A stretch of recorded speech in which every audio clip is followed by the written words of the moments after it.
Welcome into King Whale's album review party. We are going live for the first time. We haven't done it like this before, so it's really exciting to try to navigate this while we discuss one of our an album that we've been checking out.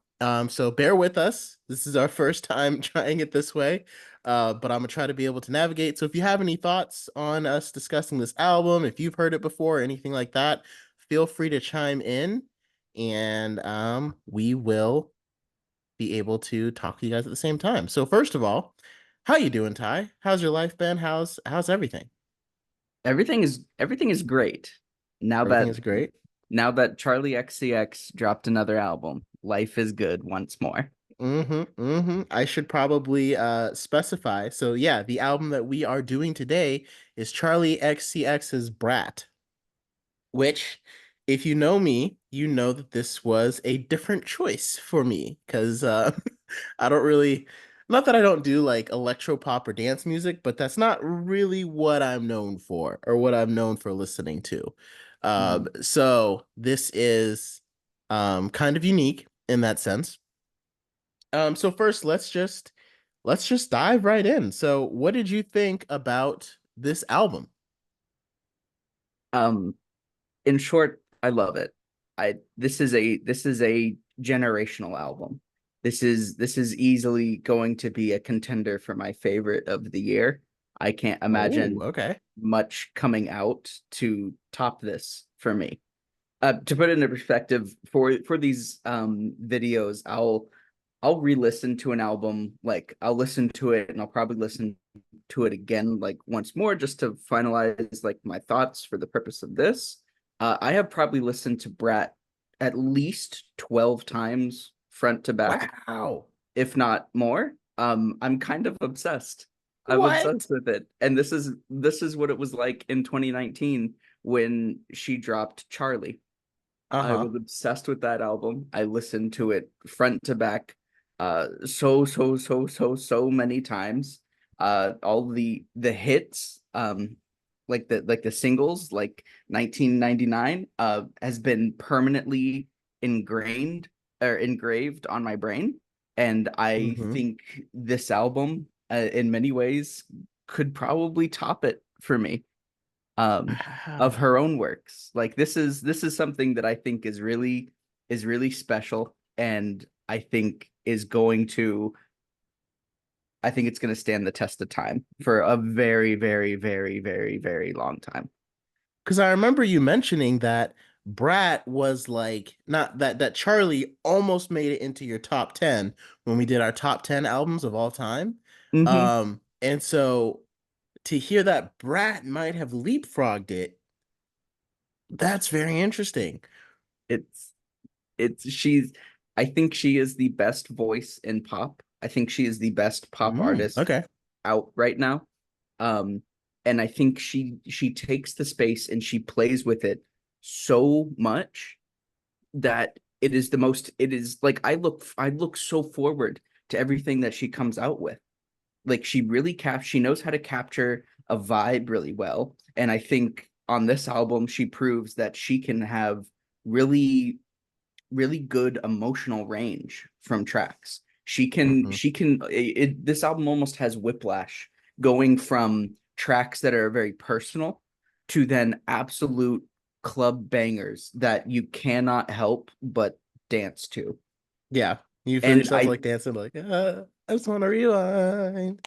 exactly. And I think like I think it takes a lot of skill to be able to go from one to the other and then back and not have it feel like, whoa, hey, we're just gonna tonal shift like that.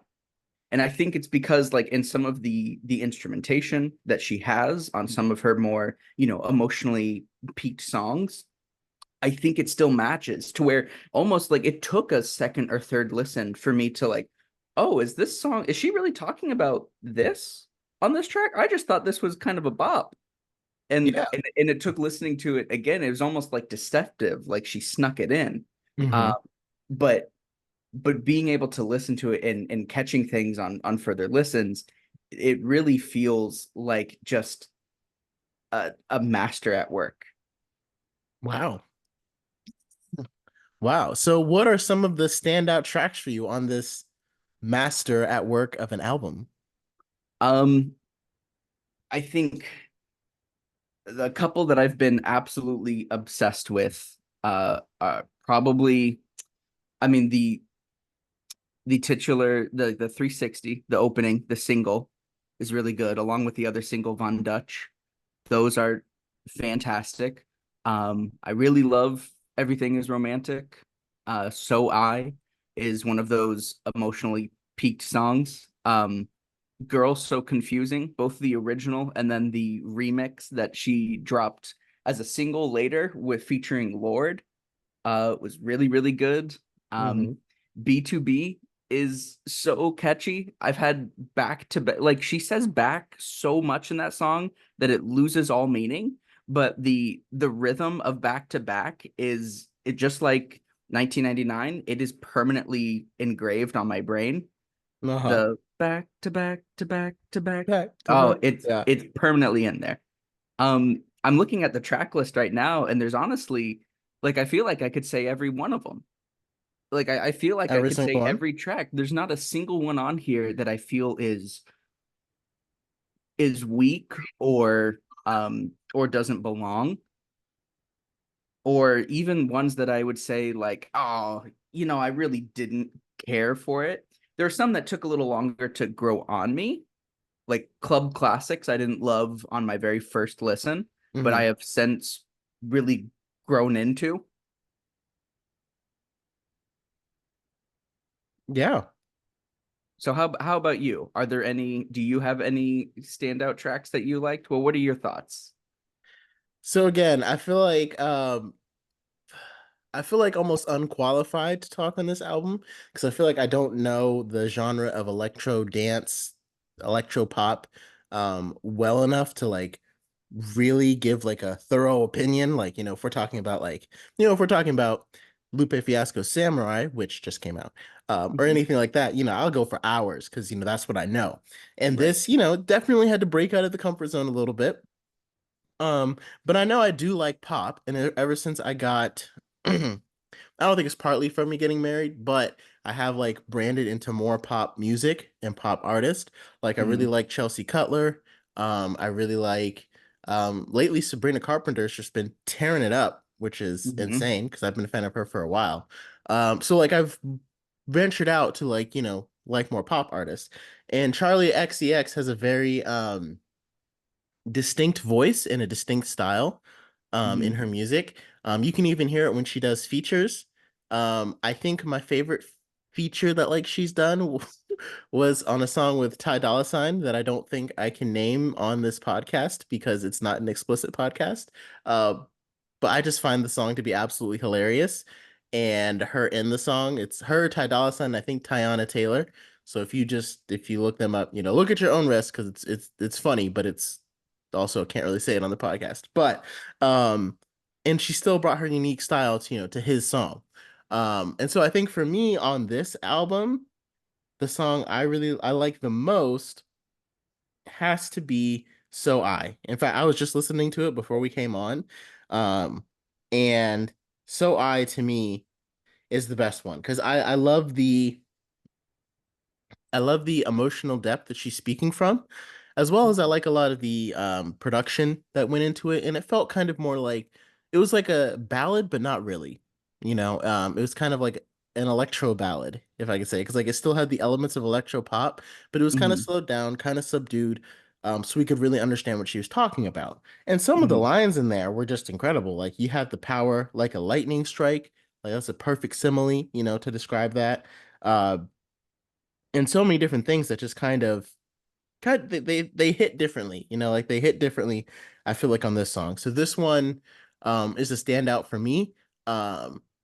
With the whole album, I think I definitely agree. It's definitely a album that really I feel like it pushes because the little bit I know about electro pop and dance pop, I feel like it's pushing the envelope of electro dance pop. You know what I mean? Like she's doing Hmm. something unique, she's doing something different that's really kind of meant to drive it forward. And I think that's extremely impressive.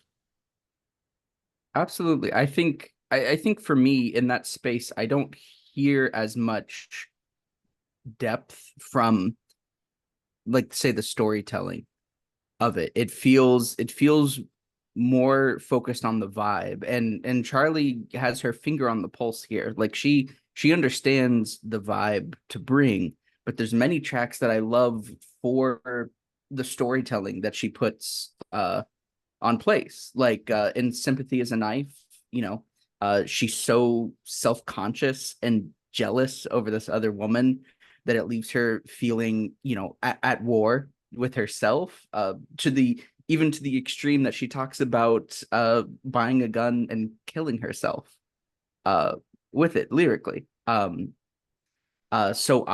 She's very, very open about being a bad friend, like a really bad and jealous friend. Hmm. Um, Girl So Confusing really gets into the difficulties of navigating the music industry and how tough it can be to gauge the genuine interest of other people. Are you being fake? Are you being real? How difficult that is in an industry where you can be rewarded for being fake. Oh yeah. Um, Yeah. I think about it all the time is a really nice pre-closer where she talks about her feelings of motherhood and how it feels like she's coming to terms real time of that being something that she wants for herself later down the line with her fiance. And then, like, even I might say something stupid, feels like Charlie's at her most self-conscious, unsure of herself as being able to be in any kind of spotlight, feeling like she's just built to blend into the background, which it feels almost crazy to hear her talk like that on an album that is so, like, forward. Like, it is so, like, it feels like this is a spotlight. And but it goes to show, when you're feeling self-conscious, it can feel hypocritical almost, to be able to put out such, spotlight attention grabbing music while also still feel unworthy of it and feel like you're just deserving to be of the background. And for me, blending all of these different themes and these really personal stories into just solid, solid dance music is incredible. Like, Yeah. it's not something that I think for me is too deep in that way. Like, Hmm. I think in some ways this album is, if you try to pick it apart like some concept album, it falls apart. Like, it loses the meaning if you try to over analyze it in that sense. But I think there's enough there to where her lyrics feel fulfilling, and the vibe and the energy she gives off with the instrumentation, it's so satisfying and so fun, and that's all it feels like it needs to be, and she captures it perfectly. Yeah. And it's quite amazing that she was able to like you said, blend all those, because like all those themes that you mentioned, like if you mention those themes without mentioning the genre of this album, I don't think anyone would guess that it was a electro pop dance album. You know what I mean? Like Mm-hmm. if you said like, yeah, there's themes of, I mean, it's themes of suicide, themes of friendships, themes of motherhood, themes of fakeness in the music industry, you would probably go to like, oh, this sounds like more of like a deeper, like you almost think like Billie Eilish type of instrumentation. Like you think like this is like a kind of a more introspective like music genre. Mm-hmm. And then someone tells you like, yeah, but you could dance to any of those songs. And it's Mm-hmm. like, what? I wasn't Really? expecting that. Like, really? Like that doesn't really, I wouldn't have guessed that. You know what I mean?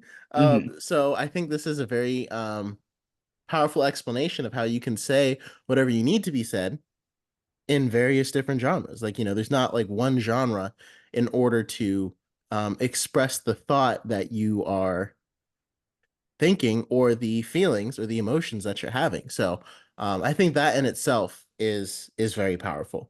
And so you mentioned that like this album so how does this album compared to Charlie? Because I know you loved Charlie, and just to kind of compare, like, because that came out 2019, right? Or was it 2016? I'm not sure. uh 19, I believe. 19? Okay. I'm pretty sure. Let me quadruple check. Yeah, of Uh, course. We like to be accurate on King Whale's album review party. yeah, it was 2019.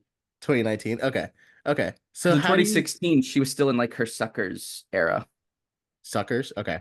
Because I Wasn't don't that remember when that single came out that was with her and Iggy Azalea, and that was the one that kind of helped like rocket her, like the breakout single. I don't remember exactly when that was.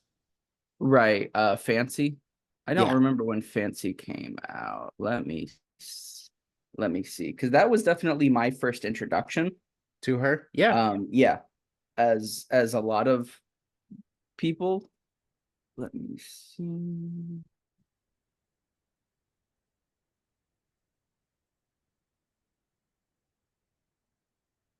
Yeah, I think that was most people's introduction to her.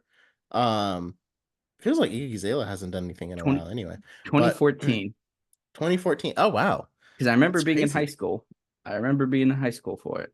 That's crazy. Wow, time is flying by. That's 10 years ago. That was 10 years ago. Fancy came out 10 years ago. If What? you didn't feel old before, you're Right. gonna I'm start pretty feeling sh old now. and I'm pretty sure 2014 has been around the time I dropped like one of my first mixtapes. I've been doing this for like 10 years. Anyway, sorry, got a little off track there. Time is a crazy thing. So how do you feel like that? Do you feel like, I guess, do you feel like she's grown since Charlie, or um if not, like, do you feel like she's grown since Charlie? And if so, in what ways? Maybe. I I think in the way that she produces her sound, there's a there's a refining that I feel like I hear in Brat as compared to Charlie. And it's something that I think Charlie still feels futuristic to this day, despite being released in 2019, because there's some choices with like how they produce her sound and how they even like play with like the auto tune of her voice in ways that are I can only really describe as like say sharp or angular, and it feels more unique than say Brat is. Brat feels Mhm. more approachable in that way, where whereas Charlie feels like it had these like instrumentation breaks at points where it felt like this almost like this cacophony of noise that Brat doesn't feel like it has. Brat feels like a little more trimmed. And I really appreciated those things for Charlie, but in this sense, it feels like she like experimented with a bunch of sounds that she wanted to see where she could pursue, and then it felt like she pursued them in a cleaner and more perhaps more traditional way by Mhm. sanding off some of the harsher edges to make Brat, but still keeping like the visionary parts that I think I really appreciated from Charlie. I think Charlie is still the thing that I would look back to and say that is where she was really breaking out and experimenting. But I think I just have more fun with Brat personally. Like I think its Okay. highs are a little bit higher, both in the emotional stakes and in the pure amusement and joy of listening to it. Yeah. Because she had a peak with like how there was How I'm Feeling Right Now, which was right after Charlie beginning of COVID pandemic, which was really good. And then there was Crash, which was very different, but I still really loved. Um, and this just feels like her going back into that style, just polishing it up a little bit more. Yeah. And it's really cool when you can notice the way an artist has grown and evolved and seen like their music change. Um, and it could just, sometimes it's by events that happen in your life, sometimes it's by them growing up, and sometimes it's just by them exploring new themes and new genres. And so she was never an artist that I like really got into. Um but I feel like even I can tell based upon what she's trying to do with this album. I feel like Mhm. even I can tell, you know. So So how does this sit for you as like an introduction or like a a an exposure to like electro pop? Like how does this make you feel about the genre? Like does this feel representative of what you understand? Does it make you want to look into it more? Like where does it sit with you? I think it kind of, it's like for the most part, like if I'm driving in my car, like I could hear this being played at a club, but I'm also Mm-hmm. not really like a club person. Mm-hmm. So, like if I'm just driving in my car, like I said, So that's a song that I would put on like a playlist on, one of my, many playlists that I have for whenever I'm driving to Florida, and just listen to. Um, I know for a lot of the songs, it feels like if I'm not like jumping up and down and like bouncing to it, I'm not really doing it right. Like it's almost like hard to get into if I'm not dancing. And so like I listen to a lot of music in the car, like as most people do, because that's kind of where you listen to music. Mm-hmm. And so it kind of like I was driving and I was like, I feel like I should be dancing, but like I can't like do the dance moves I want to do. I know it's kind of weird to like describe Mm-hmm. it when I hear it out loud. Mm-hmm. Um, so Being in a like car is too confining for what you want to do. yeah, I'd say you can't confine Brat into a car. Like if you're listening to Charlie Mm-hmm. XX, put it on while doing the dishes or something, so that way you can, do like really get into it while you can, like not while you're just like sitting down. So I think that might have changed the experience for me. Um, Mm-hmm. and I think for me, it's like I'm not going to compare her music to jazz necessarily because like obviously it's extremely extremely different. But I Mm-hmm. know there are some people like I love jazz. Whenever I listen to it, I can pick apart exactly what's going on, what's happening with the melodies, with the chord structures. I cannot do that with like heavy metal. Like after a Mm-hmm. little bit, it all just starts sounding like noise. But Mm-hmm. like my wife is kind of the opposite. Like while she doesn't love like a bunch of heavy metal and stuff, she can still like pick it out and see like what they're trying to do. Like I think she's more of a fan of punk than she is of heavy metal. Mm-hmm. But for her, jazz just all kind of starts to sound like the same thing. And like it just kind of like blends together. And she's like, I only go because my husband is performing whenever she Mm-hmm. comes to like a jazz show or something, which is very sweet of her. And so that's just the effect that different genres have on different people. And so, like Mm-hmm. I said, I think if you're someone who doesn't like electro pop or doesn't like feels that way about it, it won't be hard for it to like eventually start to sound like I'm not going to say noise, but it kind of blends together like just the basic synths.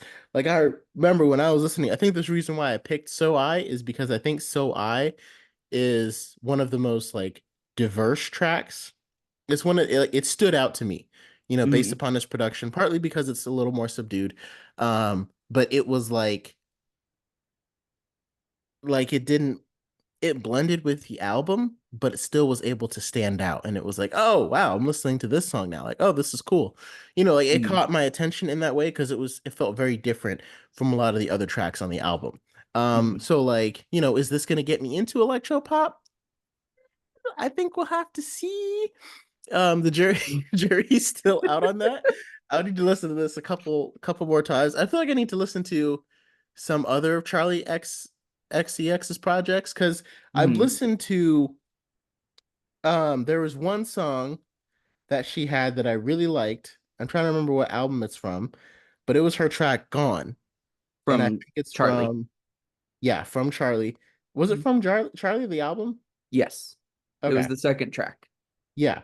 Yeah. And that song I know I really liked. I think that's probably one of my top songs by her, right Mm-hmm. next to um So I. Sorry, my brain just like for a second. So that's probably one of my favorite ones next to So I, just Mm-hmm. because and it still fit like, the pop style the electro pop dance style that she usually goes with. Um and like I like So I because it's more subdued, but this one like Gone isn't subdued, and I still liked it. I liked it for the synths. I liked it for the thumpingness of it. And I also started listening to How I Got Over and there not How I Got Over. That's by the Roots. That's the I was How about I'm to say, Feeling. like Yeah. Oh, oh, whoops. bit of a left Very turn different there. albums. Would be really fun to listen to How I Got Over than How I'm Feeling Now. That should be an experiment that we do someday. Um, but I like some of the tracks on how how I'm feeling now too. I don't think they stood out as much as like So I and Gone. Mhm. But I know 7 Years, I was enjoying that one a little bit. Same with Forever. So I think her fourth album is probably the most for like a non-fan of dance pop. If you're looking to get into it, I think her fourth album, How I'm Feeling Now, is a good place to kind of start and then go into like Charlie and then to Brat and stuff like that. Mhm. Um, because it kind of, I'm not gonna say like eases you into it, but it does kind of ease you into it. Um, but yeah, I mean, I definitely think she's at the top of her game in that dance pop genre. Um, I mean, like you said, you feel like she's the top pop artist right now, and that is heavy praise. I'm like, I almost like feel like I need to make a list. Um, but yeah, yeah, I think for anyone getting into it, I'd recommend How I'm Feeling Now and then going into Brat because I feel like that's a good like transition. But of course, if you're already a fan of dance pop, you will absolutely love Brat. And I feel like especially if you grew up in like in where she's from, because she's from England, right? Mhm. Yeah. And I feel like she really captures like you know what this album reminds me of? There's a movie called Fighting with My Family featuring that I didn't realize Florence Pugh was in it until like after I saw Black Widow and then I was like, "Oh wait, that was Florence Pugh." But it's Mhm. about this girl who wants to become a wrestler with her family and she's like living in England and she's like a rebellious like English like this album reminds me of that movie because I feel like she captures a lot of her culture as well from England in her songs. Mhm. Like Ed Sheeran is a fantastic artist, but sometimes I listen to him and I forget that he's like British. Like he kind of just like the way he sings, it sounds like he's talking about like what it's like in America. Like he sounds like a very almost American artist if you listen to him a lot. But with I feel like with Charlie XCX, like I can hear the English, the England, growing up in England, styles in her music. I feel like I can hear it. And I like and it's not just the accent. Like it's deeper than that. So I think that's Yeah. very impressive as well. Yeah, because she definitely captures a sound that I have no personal exposure to living in the United States and Hmm. not in England. But there is a dance club scene in the UK that she absolutely captures from from the music that I have listened to. It feels like she is capturing that same energy. And so Agreed. in some ways this album almost doesn't feel like in that sense, it doesn't feel like it's for someone like me who has no exposure to that specific scene, but it also feels like it's for everyone. Like it doesn't feel inaccessible. It feels very accessible to everyone. Yeah. I think I would have to agree with that. So man, I guess any final thoughts on Brat, Charlie XCX, how I'm feeling now? I mean, I guess how are you feeling now? I right That now was lame. That was lame. I'm I'm sorry, feeling guys. I apologize. I'm feeling like it's gonna be a Brat summer. Feel like it's gonna be a Brat It's summer. gonna be Okay. this is the vibe of the summer. We're partway through it. I'm gonna carry it with me for the rest of the year. I All need to get right. my lime green. I need to get my lime green fit going, and I'll be all set. I mean, hey, that's heavy competition because, the person who's kind of dominating 2024 summer, like, now that we're past the Kendrick beef, Sabrina Carpenter is kind of ripping it up right now with Espresso and Please, Please, Please. So it'll be interesting to see how well Brat does compared to, I mean, those are totally different spectrums of pop as well. Like they're both Yeah, in pop, but Carpenter is more of like a disco sultry pop, which I feel like is a lot more what's the word accessible or like convertible or Like it Mm, lends itself more to incredible. popular, you know, I guess easier. I don't know. I don't know the right word for I it. could show Sabrina Carpenter to my mom quicker than I could show Charlie XCX to my mom. Right. Right. Right. So, um, but her album doesn't come out till August. And so it'll be very interesting to see how the rest of the summer shapes up because Mhm. like I said, I definitely feel like Kendrick kind of had May pretty much with Not Like Us. But now I'm like, is it gonna shift to Charlie or because like Sabrina Carpenter's pretty much dominated June. So but now it's a new month. We're officially in July, and we'll see if maybe Brat climbs to the top. Who knows? Maybe we'll see. All right. So next week, I already mentioned it on the podcast.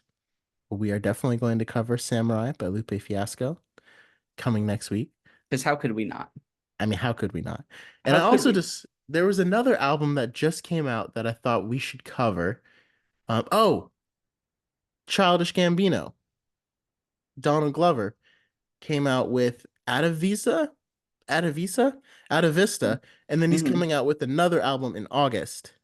So we'll Oh, have to okay. look into that as well. Yeah, yeah, because I mean, Childish Gambino like really takes it back to like 2011 camp. Man, good times. Yeah. Yeah.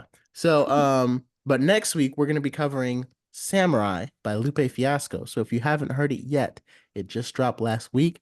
Check it out. I wanted to cover it like the day it came out, and then I was like, "That's not. It's Lupe Fiasco. You know that's not going to work." And I'm like, It, "I know. I just wanted to like try it to see if it was possible." the Yeah, excitement I is got I there. got too excited for it. Um, so that won't be possible. However, because you need time to digest his projects. Like you can't just drop it, you know. So we will be covering that next week, and then after that, we'll see. I don't know if his album because Gambino has an album coming out, so I don't know if we'll do Adavisa the week after or closer to that album coming out. But we got some exciting reviews coming. Hopefully, this live will be a little bit easier because I'm like trying to like if I seem distracted, I was trying to like navigate both of them at the same time, and it is interesting. It's So still a work in progress. We're getting our sea legs right, developed. right. So this is why I'm glad we did this one because, like, again, with Samurai, I'm gonna have a lot more to say. We're gonna have a lot more to go into, and I want people to be able to. So this was a good album for like working out the kinks of going live, and then that way, if people want to comment on it, they can. So thank you guys so much for joining, and we will see you next time. Please listen to Brat. Please, please.